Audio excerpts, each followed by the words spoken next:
just recently, I was invited to be a guest on the Drum History podcast hosted by Bart Vanderzee.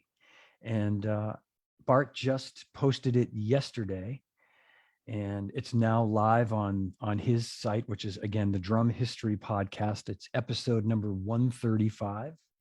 You can download it. I hope you'll check it out. It was a pleasure to do it. Bart's a great guy. And I want to, if you're not aware of this podcast, I want to tell everybody about it. It's really fantastic. He's interviewed a lot of really great people. I don't know why he wanted to have me there, but there's some great guys and gals on there.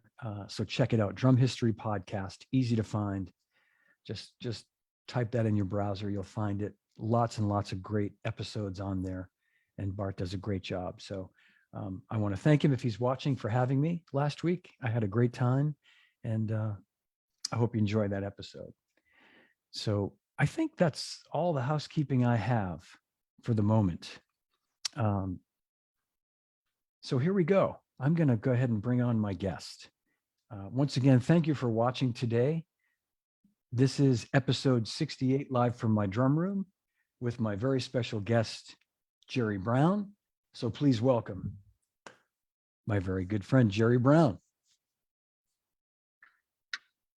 And we got you. Man. Yeah. Good to see you, Gerry. Good to see you. And it's great to see you, man. Great to see you, man. And thank you. Oh, thank you. Thank you for doing this. And especially knowing now, you got a pretty busy schedule. So I appreciate you fitting this in today. And maybe we should tell everybody you're kind of in between right now. Gerry's at the Long Island Drum Center, where he's imparting many decades of knowledge onto drummers of all shapes and sizes and styles. And all shapes and sizes, and kind of like, I was blessed with the gift, so I got to pass it on. Man, I love that. Yeah, and you always have. I wanted to start the conversation, and this is perfect because I wanted to talk about when we first met. I remember probably better than you because it was so exciting for me to meet you. It was 1985 when I moved to LA to work for Simmons. You were playing with Lionel Richie at the time, and we booked you for a big clinic tour, and you were so busy. I remember Dave Levine gave me the project. He said, we got to get Gerry during this time because it's the only time he has off the road. And it was an exciting time. And I remember meeting you that first time, and I thought I was meeting like a power forward for the Lakers, let alone one of the greatest drummers in the world, because you're about a foot taller than me. But we've been friends ever since. And we've been really, really good friends for a long time, man. It's man, that there are not many that you can count, on your, hands and stuff like that. Just really great friends, great people, top of the top. Likewise, my friend. Likewise. I remember us, I felt like when I met you, I'd known you forever. Like we hit it off instantly, and it grew from there. And that was in the summer of '85. And then I remember that following, this is stuff it's like ingrained in my brain, Gerry, that following NAMM show in January out in LA.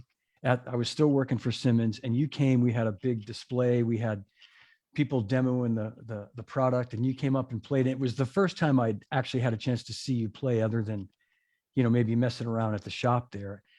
And to see you do your thing, it was like mind blowing. It still is all these years later, but the first time you see it, it's like, oh my God,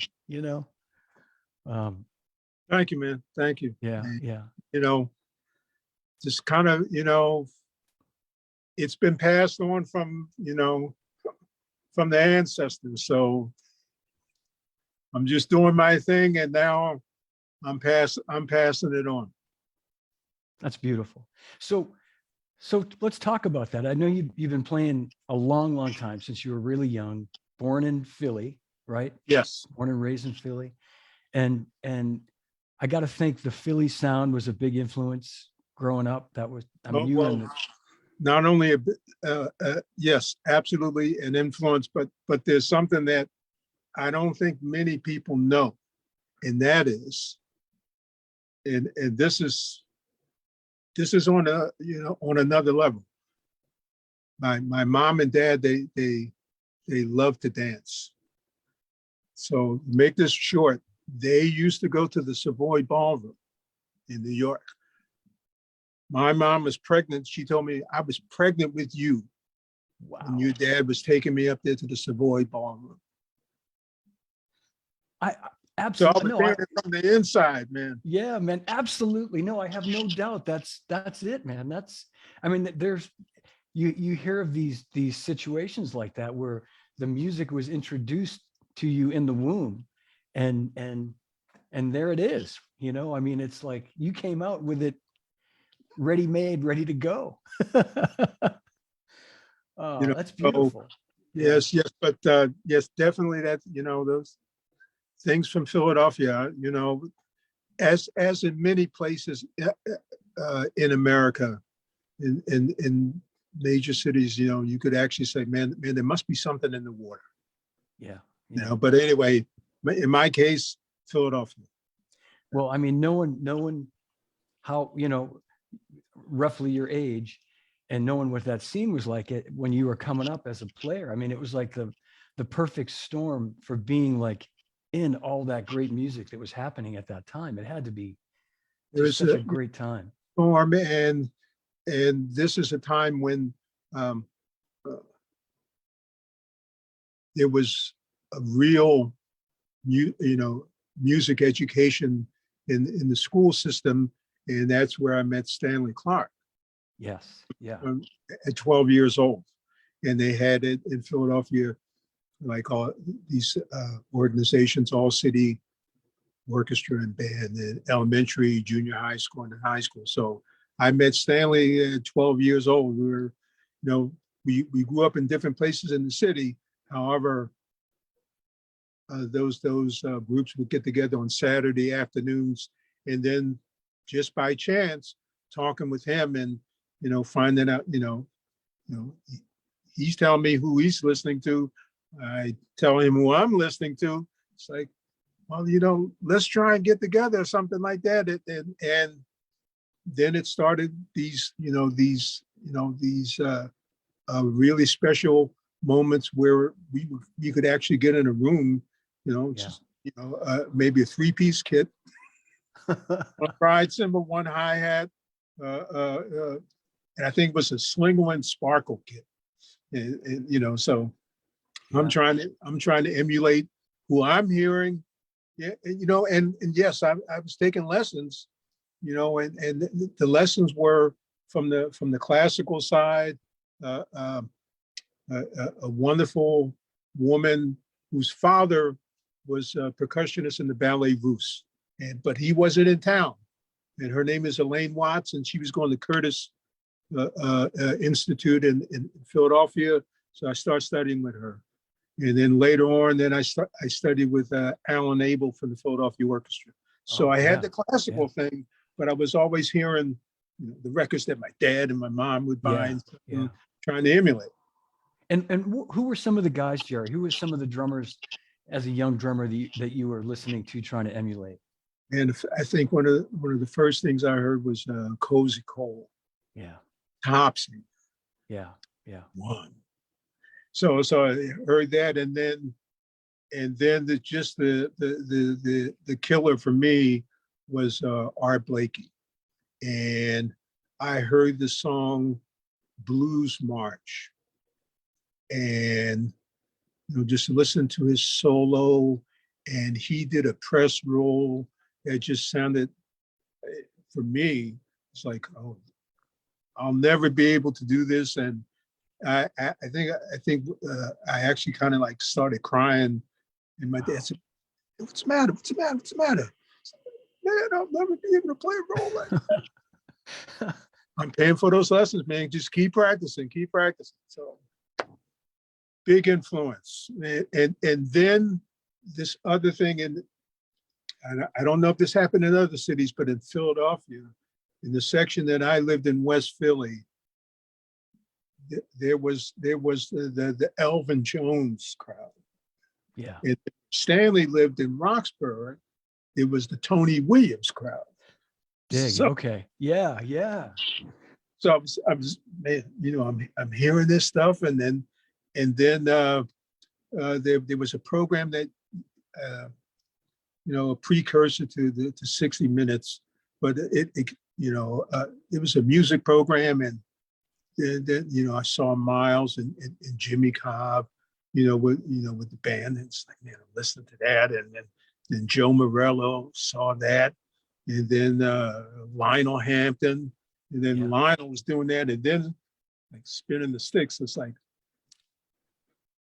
oh, oh, That's another thing. Yeah. oh, that's another thing.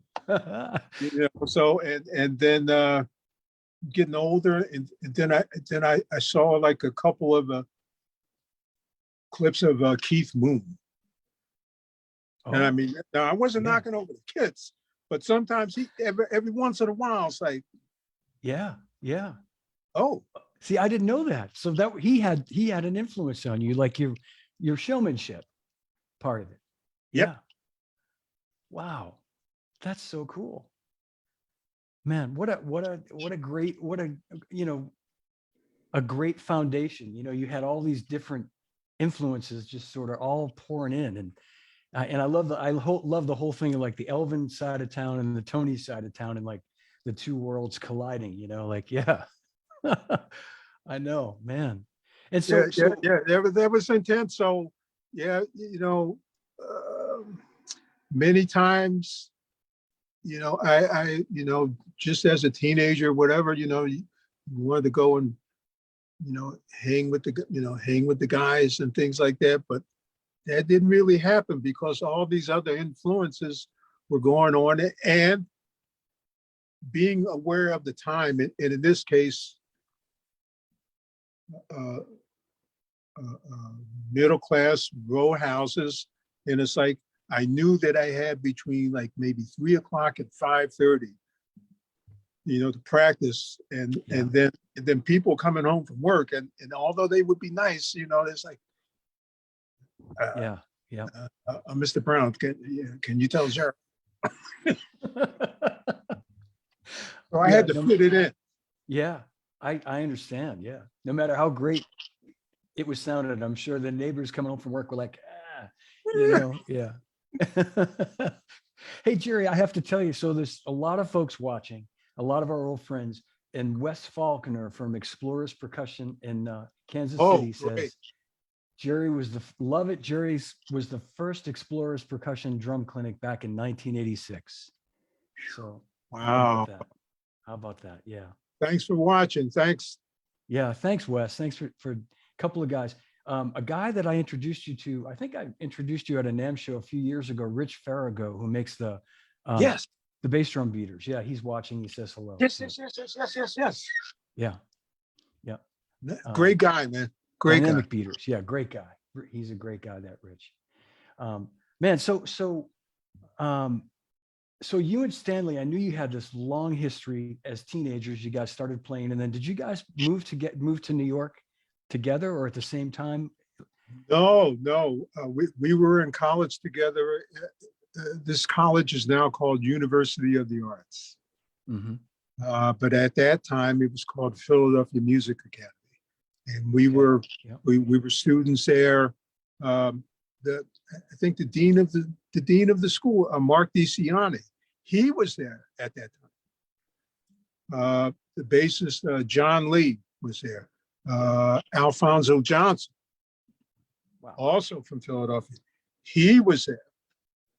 So anyway, we've been, Stanley and I, and John Lee, we've been playing together, and then Stanley was just making major strides. So I think in 1971, and he started leaving college, and he got the call to play with, I think, Horace Silver. So then he was kind of gone. And then in 1972,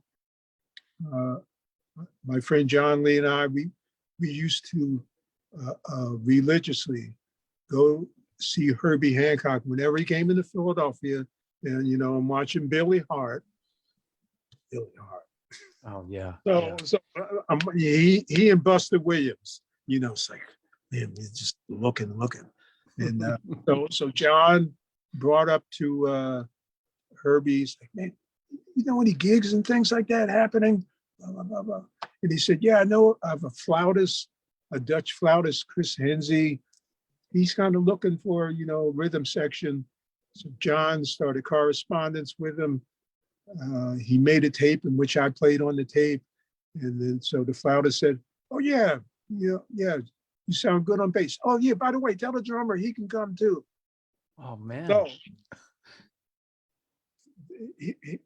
here's where everything started to part. And it's like, having that conversation with mom and dad is like, I'm having fun in college, but you know what? I think I'm gonna have this opportunity. And my mom. Oh, yeah. Gerald, do you know what you're doing? Yeah. It's Gerry when everything is good, but when it goes, Gerald. Yeah, I do. So lived in Europe for a couple of years, which was a great experience. And right. boy, did I have opportunity there to practice, and yes, part of the journey. And I'm sure that really helped you just pull it all together, and then you came back. Yep. Yeah, and that's when things really. In 1975, I think Alphonse Mouzam was playing with Larry Coryell in the 11th House, and then I think he was also about to do some things with Weather Report. Mm-hmm. So he left Larry, and I took Alphonse's place. Yeah. And just a quick story. Yeah. We played. I think it was a gig at, I want to say Carnegie Hall with Larry, and I remember, people used to yell, Alphonse. So I'm doing the gig for, first gig at Alphonse. That's not Alphonse. That's not it. Oh, okay. Anyway, so it worked out. Yeah. Oh man, that's great. Alphonse, what a beautiful soul. Yes, beautiful soul. Rest his soul, man. Russell Battleline says, I will never forget seeing Gerry playing with Chick Corea at the Roxy in LA. He was playing a set of North drums and playing Chick's material expertly, all the while twirling sticks like a magician. Absolutely mind-blowing. Well, thank you, Russell. So, yeah. So I want to bring up something to you, because I know you knew about this, and I'm sure you was even there. Frank Ippolito's Professional Percussion. Yeah. In New York. And that was like, you see Papa Joe there, you see Elvin, Tony, Max. It's like, yeah. It was like drum nirvana. It was the spot. Yeah. Kind of come in humble. So, and it was there that I bought fives, because at that time, Billy Cobham was had a huge footprint. Yeah. And then I saw the North drums. And it's like, Dad,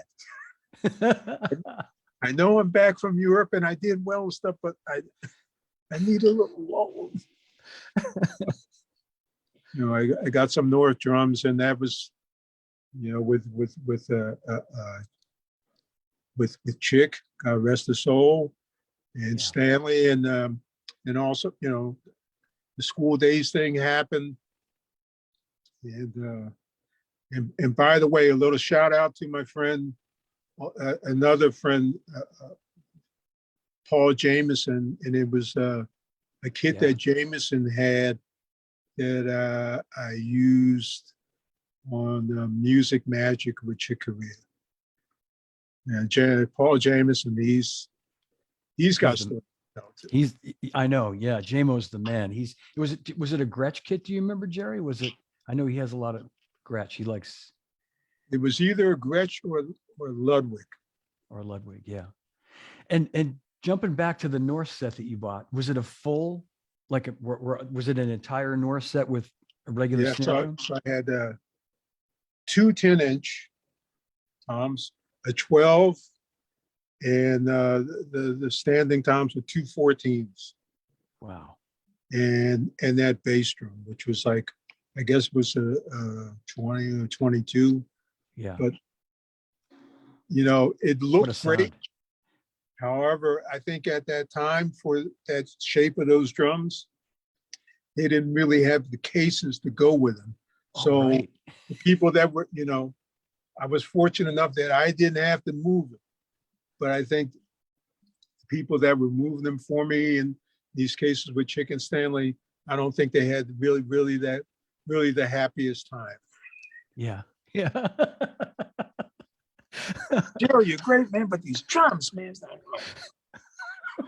I didn't even think about that, but yeah, man, trying to get a whole set of those things around must have been really on the crew. Yeah, not fun at all. By the way, our friend Michael White says, "Hey, my brothers." All right. Big love to Mike White. Yeah. Mike White. Yeah, man. Yes. Yeah, Mike White is the man. So it's now, the 70s and you're still working with Stanley, or working at a point you were working with Chick too, I think, Yes. right? Yeah. Yes. So And how- yep. that's that was going on, and then like in 1979, while I was in Los Angeles, someone from the Brothers Johnson saw me, and I had an audition with them, and this was in a period where they had a lot of success with Quincy Jones as producer, but they were starting to move away from Quincy and take on other people. So I did that for maybe a year or so, and then all of a sudden, people from Europe called me again. So I went back to Europe, and I was living in at that time for 6 months, West Berlin, and I was in Germany. The radio stations, they had the classical stuff, but they had jazz productions, doing a lot of jazz productions, and then I got connected with people in Hamburg. So I was doing a lot of jazz productions. So that went on like 82 and 83. So from what I mentioned of the Brothers Johnson, there was a gentleman there, God rest his soul, Wilbert Terrell. And Wilbert, he had my number. So I'm in Europe, and this is like in the summer, just beginning of the summer of 83. And the North German radio station, and they are, okay, so they're on summer break. So I'm going home to see my parents. So I take a flight home, going to see my parents. So they pick me up at the airport, and then my mom says, "Hey, Gerald, there's a gentleman, Wilbert Terrell, who called, and I told him you were coming in from Europe, and he said, please give him a call when you get in." Oh, okay, that's nice. Get home. So I call Wilbert Terrell. Wilbert, what's going on? Hey, guy. Hey, you just back from Europe? Yeah, yes. What's going on? I'm going to be working with Lionel Richie. Lionel's going solo. Oh. he's going to have the auditions for his band. Oh, you like to try out? Yes. Okay, so what's the deal? Okay, so Wilbert says, and here it comes, says, I can get you a one-way ticket to LA. One way. Mm. Just a little pressure. That's a little pressure. Pressure. Okay. Okay. When do you need me to get out there? Can you come out tomorrow? I knew it. Yes, I can. And you're jet lagged from coming in from Europe, and Yeah, man, and then right away, then all of a sudden it's like everything gets ramped up immediately. yeah. Okay, so next day, out to Los Angeles. 10 days and 3 auditions later, I had the gig. Wow. And but also at the audition was Jonathan Moffat, Sugarfoot. Yes. So that just worked out. But on the other hand, for him, hey, he went on to do Michael. Right. So, Exactly. Yeah, and yeah, he was kind of there during this time with the Was he with Cameo at with the Brothers time? Johnson and stuff. So Oh, anyway, he Yeah. was he was on the scene. Yeah. So I got the gig. So okay, so for one of these for your information, I don't know if anyone really realized it, but at that time in the 80s, Teddy Pendergrass could do no wrong. Mm. And Lionel was doing the Commodores. However, when Teddy had that unfortunate accident, he had that car accident, and he was paralyzed. Mm-hmm. And when that happened, Lionel said, Yeah. Yep. that's what happened. And so that was 1983. 1983. 83. That's when and so when 2 years later, 85, when I met you out there, did you just stay out there after that audition? You got the gig and you just moved to LA at that point? Yep. That's what happened. It's like stuff that I had in an apartment. Hamburg, hey, whoever wants that, you got it. Yeah. So and then in Lionel's band, Greg Fillinganes, he was the MD. Yeah. Carlos Rios was playing bass. Henry Davis, God rest his soul, he was Carlos Rios was playing guitar. Henry Davis was playing bass, and this beautiful, kick-ass female percussionist by the name of Sheila E. Sheila was in that band? I didn't realize that.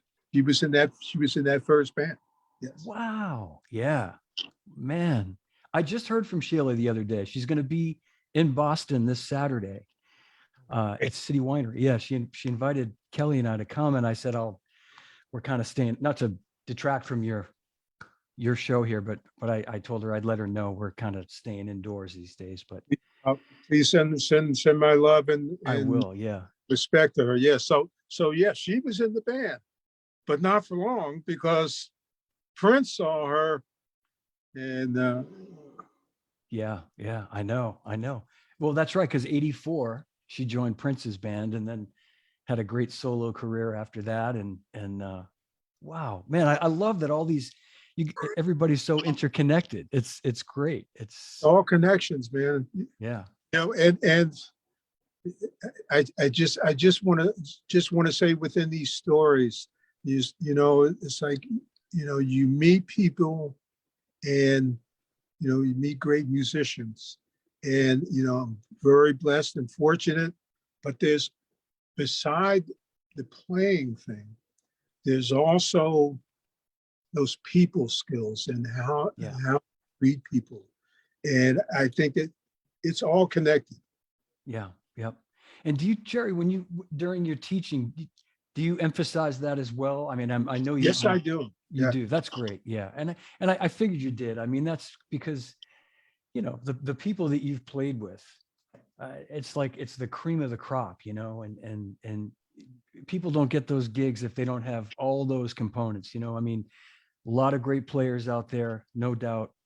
You're one of them, but you got to have those people chops, like you say, you know, getting along on the bus, getting along in the bandstand. Yeah, you're representing yourself, Yeah, you're representing whose name is on the marquee or whatever, and with the other band members. And so yeah, yeah. it's a team. Well, if we can jump ahead, I know we're kind of in the 80s now, but I'd love to jump ahead to the Yeah, jump early. ahead. I'm sorry, man.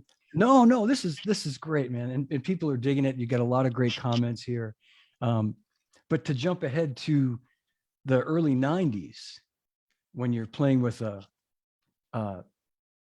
phenomenal musician by the name of Stevie Wonder. And I think everybody, I know I would, I just would love to hear some of your, you've told me a lot of this stuff when we've hung out, but just what that must have been like, because, and I'll shut up after this, but to me, Stevie is one of the greatest drummers on the planet. I mean, just, right. I mean, he's, so you're playing drums in his band, and I'd love to know what that was like, and how did he ever offer direction on things? Did he just kind of let you do your thing? And No, okay, so okay, and how did you come about getting the gig with Stevie? okay, That's so yeah. so that's just where I was going to start.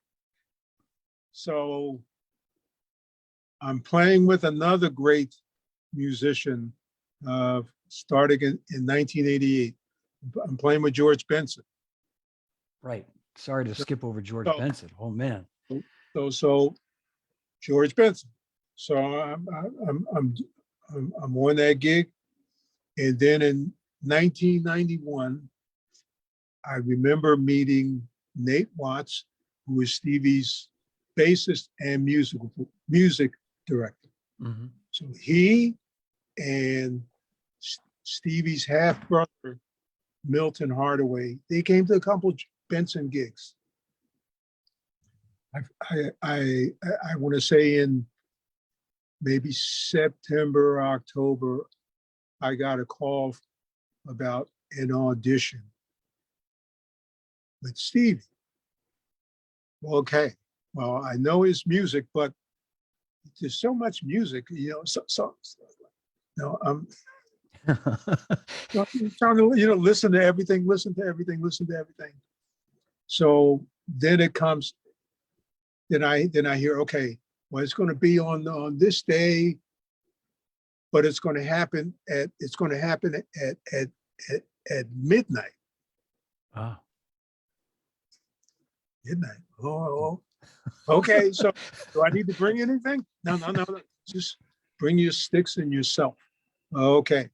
So go to Stevie's recording studio. And there, 11:30, warming up. 12, 1, Oh man. 2, 3 o'clock. He comes in. Hey, everybody, hey, how you doing? Hey, what's going on? Where's that Gerry Brown at? Where's that Gerry Brown? Stevie, yes, Gerry Brown. So he'll do that. So cool. Okay. Come on, let's go in the studio and stuff like that. You ready to play? Yeah, I'm ready to play. So I'm waiting for him to call any one of his, Yeah. Catalog. Yeah. he didn't call any of that. He just started playing, and I'm joining in. Nate Watts is there. Then he'll change the tempos, sometimes odd tempos. He was, in conclusion, he wanted to know Yeah. every direction he wanted to go. I got it. Yeah. I'm watching it, I'm listening to him, and that was again, it's humorous, but it's true. In his case, yeah, you could have a set list, but what was typical of him, it still is. He'll play a song, and then he'll break it down, and then he'll engage the audience. Now, the next song he may want to play is not on the set list, but it's typical of him. He's just going to segue into that too. And you got 4 bars. So it's like a jazz gig. Yeah. I was going to say, yeah. And here's the humorous part. It's like, and what are you going to tell Blind Man? You ain't going to tell him nothing.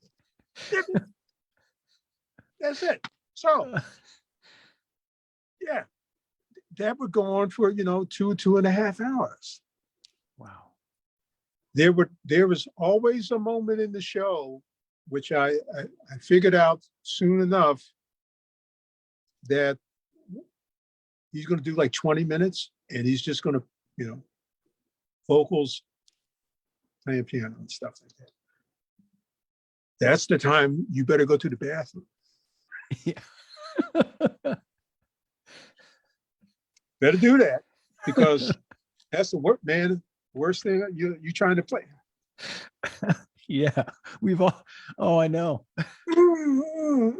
So that's how the gigs were. Yes, in the rehearsals, it's like you're staying true to a lot of those patterns. Yeah. Yeah. Yeah, there's a little leeway, to do a little something, but it's like it's like that's the lane that you're in. Yeah. Yeah. It's not closed like that, but it's like you're in that lane. So it's like you're staying true to that, to whatever that groove is. And as some of the, some of that is him. Yeah. If people didn't know, that's, superstition. That's him. Yeah. So that was what was going on in playing his music. And there were often many times at a sound check that he'd have his personal assistant there. We've done sound check, and then he'd stand up and the person would come, and then I see him working his way coming back to the drum set. Mm.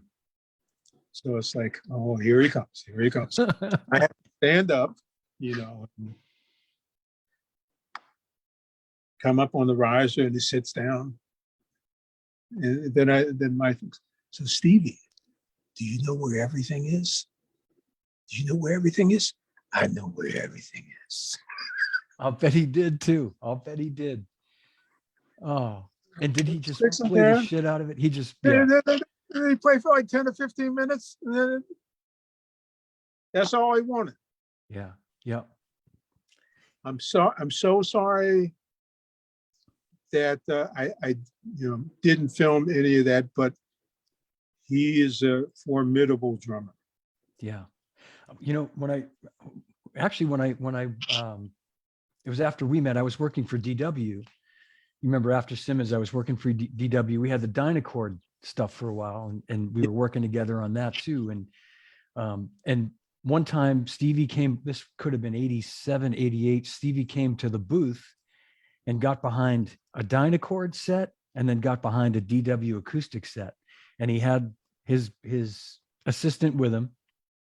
And he, in fact, was making sure no one, people had, camcorders in those days, if you remember, about this big. And people were trying to video, and the guy was telling them, no video, no video. But I got to hear that one time anyway. I got to witness Stevie behind the drums, and it was, for me, it was otherworldly, man, just to see him sit down behind a kit that he had never sat behind before. And as you said, do you know where everything is? He played it like he had been playing it his whole life. I mean, it was just amazing. Just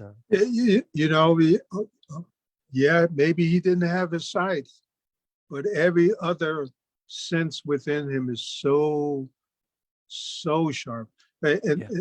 and just something that I saw it so many times, like at rehearsals, uh, where one of the other keyboard players playing whatever song we're playing, and at the end of the song, Stevie would say, that's not the right patch on the keyboard. It should be patch number 58 or something. Wow. It's like, Yeah. I believe it. Yeah. Yeah. I do. I believe it, man. You're right. And I'll bet if you, I mean, he let you, like you said, he left your lane wide enough for you to veer a little bit away from exactly what he played. But I'll bet if you got a little too wide in that lane, he'd come back and say, Gerry, what I played on that part was a 16th note, man. That wasn't, I don't know. You know what I mean? I could imagine him knowing every bar of everything he ever played. And, yes. and no, And one thing that I heard a few times, what job security is about? Okay. Okay. I'll make note of that. oh, he must have loved having you though. I mean, how could he not I mean, just it was, love having, to play those songs and then and see the reaction from the people, and then realize it's like, man, those songs you heard from, a long time ago. You're playing, some people would consider Stevie like Mozart of yeah, of you know of pop and R&B music and stuff. yeah, So yeah, absolutely. Of that genius level, I would agree. As a composer, as a musician, as someone who, could play all the instruments, write the music. Yeah, yep. amazing. And so I was just for, like a drummer geeky question. I'm always curious to know, like, was he pretty finicky about the tempos? Like, did he, I'm guessing he was, but I know your time is insanely great. So you never had any issues where he'd say, Gerry, I want He, it a little faster. I want it a little slower. he never, not so much that he had an issue, but it would go through Nate Watts. So because Nate was so in tune with him, so I noticed that when he didn't have, I think, much sleep, Mm-hmm. tempos would be a little slower. That's funny. Yeah. When when he was getting his rest, it was up there. So Nate would do the signs from Nate. So it's like, Mhm. if it needs to be up a little bit, Nate would do one of these. I dig. Okay. Yep. Yeah. And then it's grooving, and fine. If I need to back it up, okay. Subtle. Keep your eyes open, man. Yeah. Don't just, no, man. You gotta survey all the time. More And, great advice. Yeah. Yep. and then when you see, when you seeing Stevie, he started to get into some of these moves and things like that. And it's like, oh man, those moments, man, Yeah. those. Yeah. And would you characterize your style, Gerry, as playing kind of more behind the beat than on the beat, or would you not? Would you say it depends on, certain songs you play on the beat? Because I think of your playing as being so relaxed and not way behind the beat, but a little bit behind the beat, just that kind of like, A little bit, and God rest his soul, he is so missed. Jeff Porcaro. oh, yeah, yeah, yes, yeah, exactly, yeah, that same kind but of but relaxed. nobody, I don't, very few could, how he could be behind the beat, but it would, it was Yeah. still moving. It is just magic. He manipulated the And, beat. I know. Yeah. and I thank Yeah. Paul Jameson for introducing me to him, and I got to hang out with Jeff. And I mean, he was a mentor to me, Yeah. really a mentor. And anyway, yeah, he was the guy, really the guy for me. And there are other great drummers, but he just had this magic. And Yeah. there are many times where I would, either songs that I played with Diana or when I was, playing with Stevie, where it's like I'm thinking Jeff. Yeah. How would Jeff do this? So Yeah. so for you to say, yeah, I'm a little bit. Thank you. I'm honored that you say that, man. Thank you. Wow, that's beautiful that you mentioned Jeff. Yeah, you're right. I didn't draw that line right away, but you're absolutely right. It reminds me so much of the way Jeff would create that tension by sitting behind the beat and just, like you say, it would still be in time. It would still be, the beat would be the beat, but it would just make you want to kind As of, opposed to the beat being here, it was like round. yeah. Like, well, where's the beat at? Where's it? There it is, right in there. But you can make it feel And- that way too. I've heard you do the same thing, where you can make it, you can make it sit behind a little bit, relaxed. And he was just a major influence. Major. Wow. Jeff. Yeah, we could talk about Jeff all day. I mentioned the other day when I put the picture of you and me up on Facebook about just every year seeing you at the Yamaha Groove All-Star show was such a, I mean, all the great drummers, there were, all the guys that played. That was such a, what a night. those events. I don't know who, if Yamaha would ever really put that out, but man, to talk about, to talk about the players that participated, the behind the scenes, as Yeah. I don't know if they can see it on YouTube, but when guys are playing, man, guys are like looking behind the curtain. I know. Guys,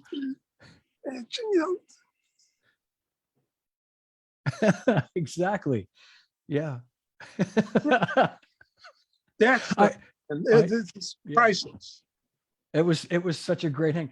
I remember being at those shows, and when you were up playing, Rick Marotta or Russ Kunkel or JR, they'd be back there like peeking behind the curtain watching, and then Rick would be up playing, and you guys, it was such an amazing night of just Amazing and music. Yeah. Music and I know there's a book that's coming out with these thousands of pictures from Lissa Wales. And whenever that comes out, I advise every drummer to please get that book, man, because it's going to be amazing. And our friend Carlos Guzman is shepherding that whole project, as we know, and he's doing an amazing job with it. So big hand for Los for taking on that project. And yeah. And a shout out, they're probably not watching, but our friends at Yamaha that used to put that show on, Joe Testa, Rick Marotta was a big part of pulling that together. He was the MC, Jerry Andreas, Yep. The whole gang, and Hagi, of course, when Hagi was there. And you're right. There's a lot of that stuff. I mean, Hagi got a lot of it on film. I know I've seen rough cuts of different shows, and Los has put some of this stuff out there. So maybe someday it'll see the light of day, a Groove Night collective, I hope so. Be great. So you mentioned Diana too. Oh, sorry. Go ahead. I'm sorry. No, I was going to ask you what you just got a new kit. I did. You see that? So you put that up there? Yeah, that little blue sparkle set. It's a little Japanese 70s, late 60s, 70s, made in Japan, no name, made by Star, but it's to replicate the set my dad bought me in the Sears catalog in 1972. So yeah, Beautiful. I yeah, and it's a mic'd up. It's a nice sounding little kit. I might take it out on a gig sometime. And I'm not going to put the internal bass drum mic. I'm going to just mic it Right. that way, but it sounds good. So, but thanks, Gerry. Yeah. And I love it when you put a kid up. Anyway, I Thanks. just had to ask, man. Thank you, my friend. Thank you.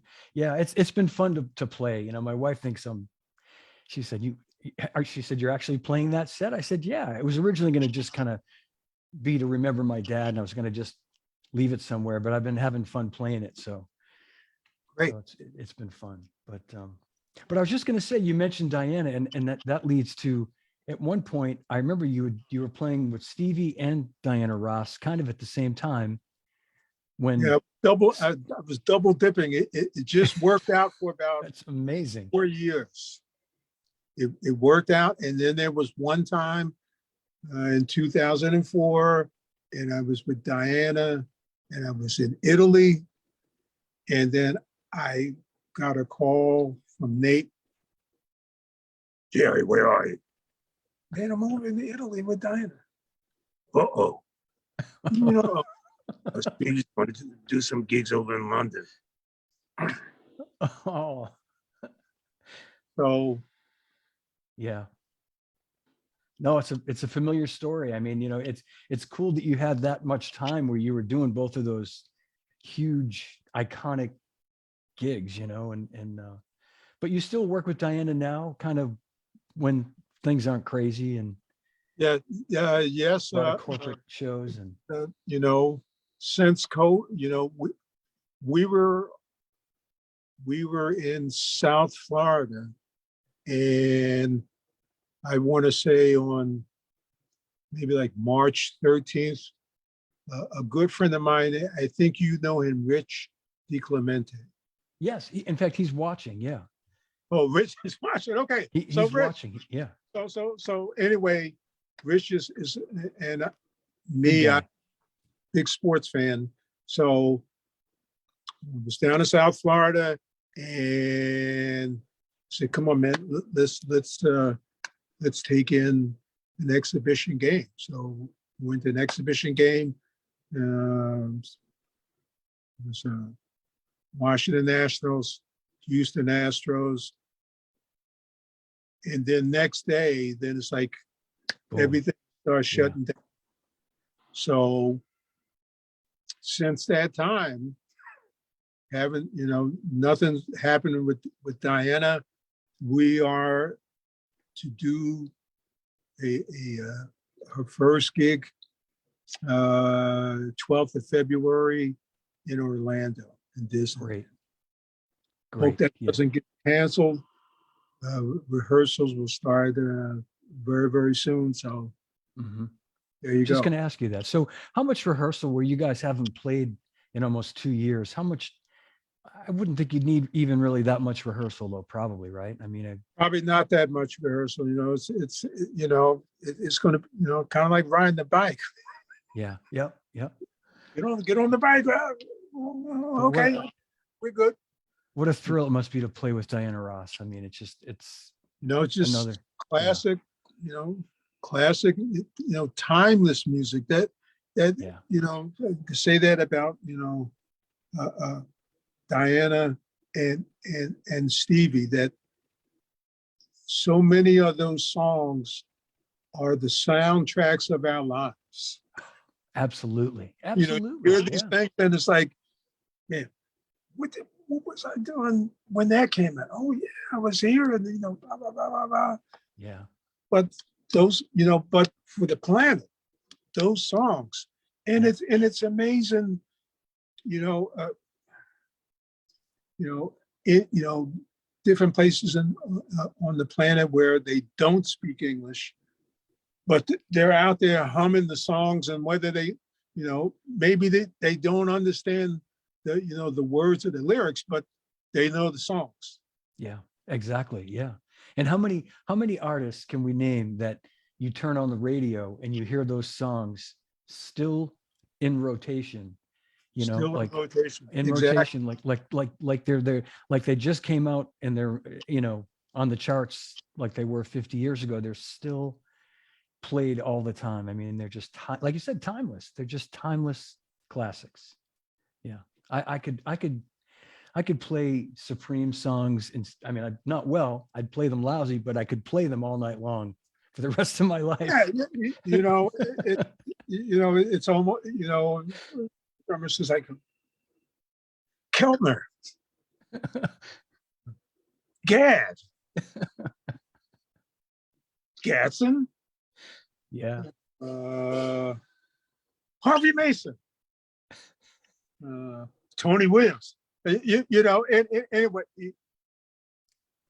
Anyway, but yeah, and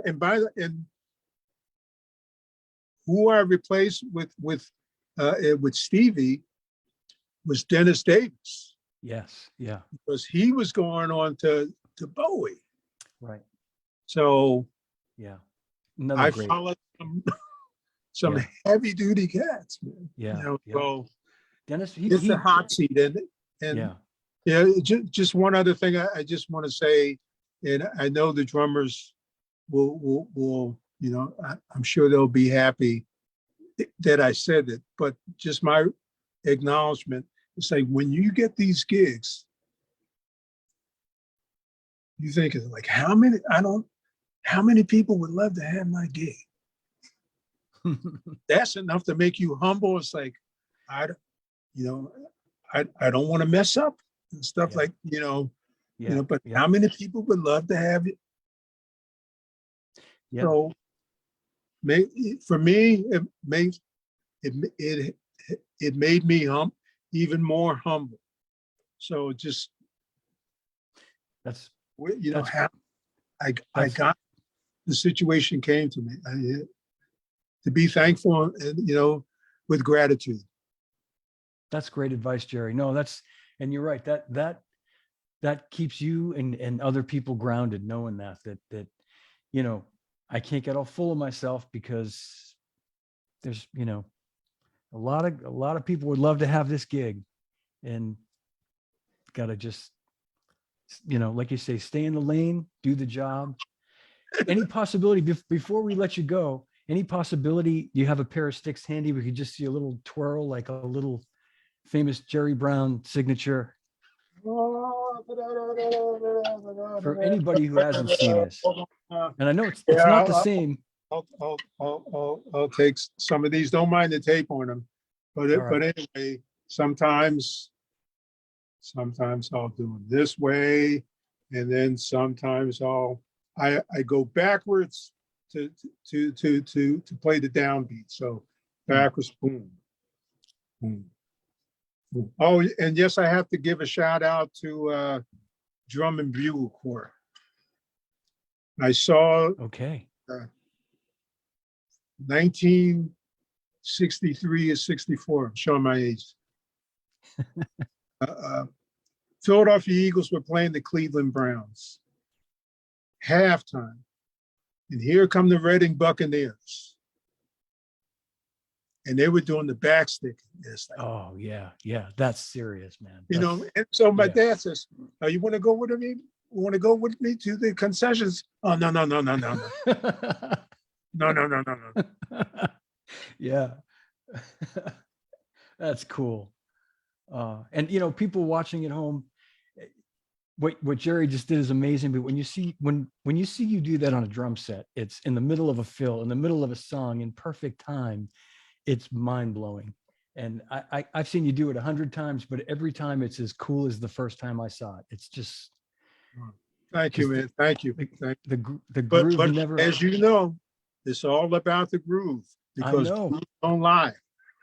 I know. I was just going to say, and that is what you're fixated on the whole time, is the groove. It's not the fact that you can do that and never lose that is just fantastic. Thank you. Yeah. Yeah. Gerry, thank you so much for doing this today. Anything else you want to pass along to folks before we say goodbye?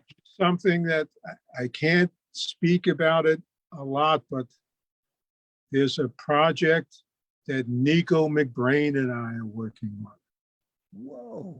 from different sides, but I think I believe, I know it's going to be great. And so, yes, we're, Nico and I getting together on this project. It's been in the works. So we're going to get together sometime in next month in February, and this should be out by September. Wow. Okay. Well, Kind of coming from the different sides, but yeah. coming, meeting and kind of out of our comfort zone, but it's going to work. I can't wait to see it. In fact, when we end the live stream and we're together in the room privately, I'm going to ask you what it is. Yes. Okay. No, I won't put you on the spot. I'm just kidding, Gerry. All good. Oh man, this has been so much fun. Thank you so much, Gerry, for doing this today. John, you're revered, man. Wow. You, my friend, you. Well, I'm giving you a giant virtual hug that I'm looking forward to giving you when I see you next time. Yes.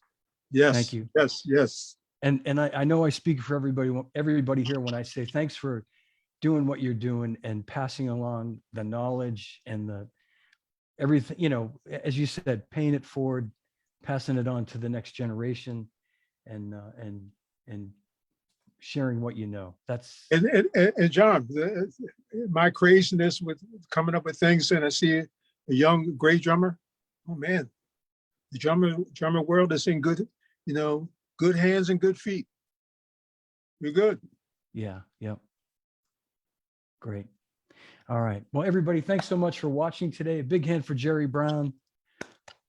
Thank you, everybody. Thank you. And Gerry, hang tight. I'll end the stream and then we'll say goodbye in the room. Okay. All right. Thanks again, Gerry. Thank you.